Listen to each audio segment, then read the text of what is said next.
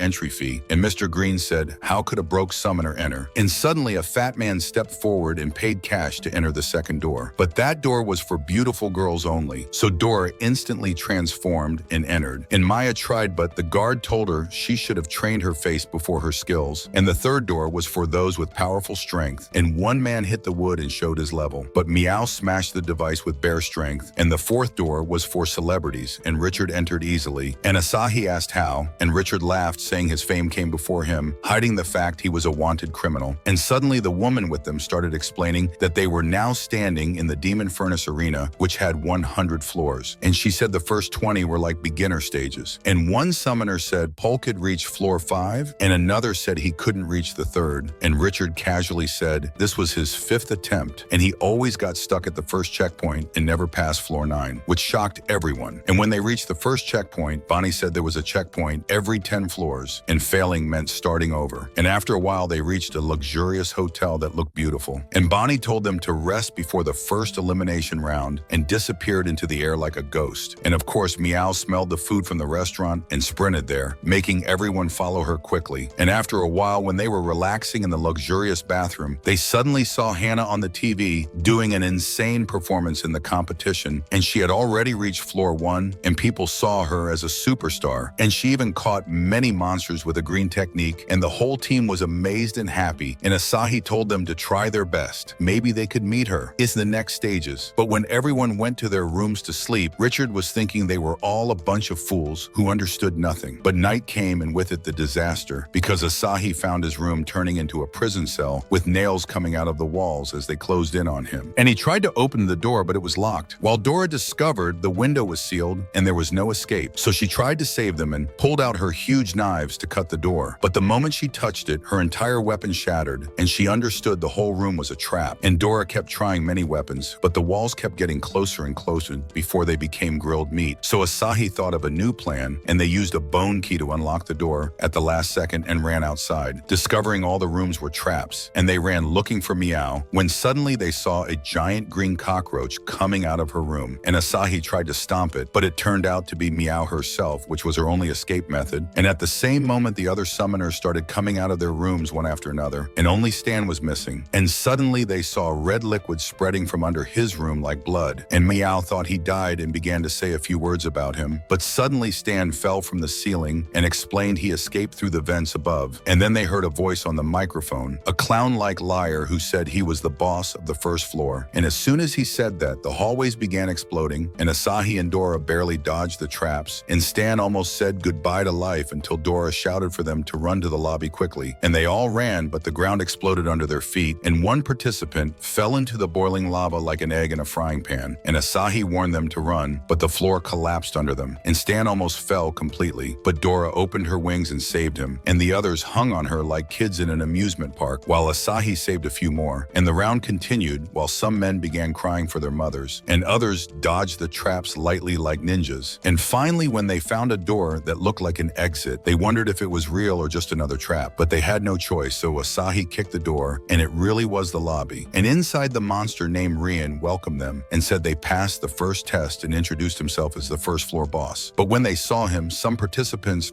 tried to attack him because he looked disgusting. Yet Ryan was not easy and released energy that tied them with heavy weights and made them unable to move, like my dad, who said he was going to buy milk and never came back. And suddenly a treasure chest appeared, and Ryan said it was the reward for passing the floor. And one summoner opened a chest full of ugly items, and another found a glowing yellow ring, and Meow found a raw diamond worth $1 million, while poor Richard's luck was trash as always because he only got 2 mismatched old shoes. And it was Stan's turn to open his chest, but the moment he opened it, there were explosives inside. And Ryan told them it was a real gift for survivors and activated the bomb. But Asahi quickly used the legendary shield, and even then the explosion destroyed the ground under them, and they all fell into the abyss. And as they fell in darkness, a strange girl appeared and greeted them, saying, "Welcome to the second floor." And their first reaction was that they almost peed themselves from the shock. But after a bit, they recognized her as Bonnie, and she told them it was all an act, but they didn't stay silent and kept yelling at her, calling her useless. But Bonnie told them this stage was a massive race, and the platform under their feet was actually a racetrack. And she said the first 15 racers to complete 20 laps would qualify for the third floor, and the whole race would be broadcast on television. So they prepared for the race, and Meow said she would definitely win, and Dora said she was right behind her. But they discovered the competitors who came back to try again were entering with tools and ready-made engines, meaning the challenge wouldn't be easy at all. And then Bonnie raised her gun and fired the starting shot, and Meow sprinted like a tigress, taking the lead. But a ninja squirrel ran after her, and she realized he was an animal summoner like her. And meanwhile, Dora and Asahi began flying in the air using their wings while the wizard rode a flying broom, and a poison summoner almost passed them, while others chased in desperation. And suddenly Bonnie spotted a famous manga artist running among them and wondered what he was doing there, calling him a failure. But the moment he realized she saw him, he launched himself upward and began drawing fast lines in the air to increase his speed, and someone accused him of cheating. But Bonnie told him to shove his empty head somewhere behind him, and suddenly a huge fire rocket passed them like a missile, with Stan literally riding a rocket, shocking everyone. And he told them he stole it from the army. But before the race ended, Asahi noticed that the previous challengers were planning something to blow up everyone else and survive alone. And suddenly Deadeye appeared and aimed his weapon at the racers. And then Deadeye launched a fierce attack using his skill, Calamity Trigger, which erased their hope of reaching the finish line. And then he prepared to finish a racer who looked extremely unlucky. But Dora suddenly flew in front of him quickly, so he unleashed another move called Six-Shot Slayer and fired 6 bullets at once. And Dora tried to dodge the shots while spinning around the racetrack, but they discovered the bullets didn't fly straight. They curved, meaning they couldn't escape no matter how much they dodged. So they made a surprising move and flew straight at Deadeye, making him receive all the bullets himself. But the problem wasn't over because the Poison Lord entered the fight spraying toxic fog around the racers, and that made most of the idiots panic and lose focus. And one even fell into the abyss, from how terrified he was. And Meow tried to save them and flew toward the Poison Lord, revealing her true form as a venomous snake and hitting him with a spinning strike. But the shock was that he wasn't affected at all and stood there arrogantly saying he was the air itself. But suddenly the ninja squirrel appeared in front of him and used a terrifying tornado that sucked the Poison Lord as if sweeping dust. But then another crazy racer entered the fight, swinging his swords right and left like he was chopping cabbage. And two racers begged him to spare them, but he said they were dead anyway and prepared to finish them. But Stan aimed his rocket at the lunatic to save them, yet the crazy one sliced the rocket in half, making it explode on the ground, and he prepared to cut Stan's head off when Hero suddenly appeared and stopped him and started giving him a boring lecture about life and friendship. But strangely, his words turned into magical spells, and each spell slapped the knight's face one after another, and Hero stuck an electric talisman on him, shocking him while pulling ink from his pocket and placing a spell shaped like an ink strike. And the combined attacks shredded the knight into pieces, and everyone was happy. Stan was still alive, and then Bonnie appeared and said only 15 racers remained, and that the moment they reached the finish line, they would qualify for the third stage. So they all rushed quickly to finish before anyone else died. And at the same time, inside the Destroyer's Hall, Flame and Shadow were fighting face to face, each one wanting to prove she was stronger, and they attacked each other fiercely. And Flame blocked Shadow's strike and almost lost her head, but saved herself. And Flame started throwing fire at her, but Shadow sank into the ground and disappeared, while her shadow zigzagged around, and she suddenly rose and started striking Flame, and they kept exchanging blows. But Shadow wasn't joking and summoned shadow clones that attacked Flame at once. And Flame responded quickly by pulling out her guns and shooting the clones one after another, erasing them. And Shadow tried to surprise her from behind, but Flame kept firing until she pushed her back. And Flame summoned an insane amount of guns and began shooting everywhere at the same time, forcing Shadow to create a shadow shield to block the attacks. But just as they kept fighting, Space yelled at them to stop, and both froze. And Flame, annoyed, asked why they still hadn't invaded the demon furnace, because she wanted a real fight, not kids playing, and she said she wanted to kill all the competitors herself, especially Asahi. But Spaces said she tried entering the furnace the night they left the island and couldn't even teleport inside and got rejected and thrown out. And Shadow said that meant there was an invisible barrier around the place. And Spaces said the thing that came out with her was a stupid television. And with one button, the television rose from the ground and turned on, showing Bonnie on screen as she displayed the race highlights where Meow won the race and Asahi came second. And in the third floor, there was a cooking contest where Asahi cooked meat ramen that even the judge wanted to eat with his eyes. And Meow used fruits and impressed everyone. And Stan made an ice cream robot. And in the fourth floor, it was a karaoke contest where a metal rock star sang with such a horrible voice that people almost died from the irritation. And Flame got furious and burned the television, saying they must invade the demon furnace no matter what. And suddenly, Heart arrived with Dream, who suggested the girls take a little trip to the island to relax because the air there was beneficial. And Heart agreed, but said they must take the terrifying monster with them, a creature so frightening, even the girls panicked. But Heart said it was his gift to Asahi, and that Asahi and his friends would kill it later. And since the competition was huge and long, the story was summarized a bit, and Bonnie went to meet the Elder Sages and told them that 92 participants registered for the competition and only 15 reached the fifth floor, thanks to using the participants' powers. And Bonnie was able to gather thousands of spiritual energy points and opened a magical gate, sending herself to the demon furnace, which was 100 floors underground. And when she entered, she opened a huge house and found the witch Banadora tied up inside as the energy source, sleeping for years. And Bonnie injected all the energy she collected into her, hoping she would wake up and that everything they did would have meaning. And with that, our story comes to the end.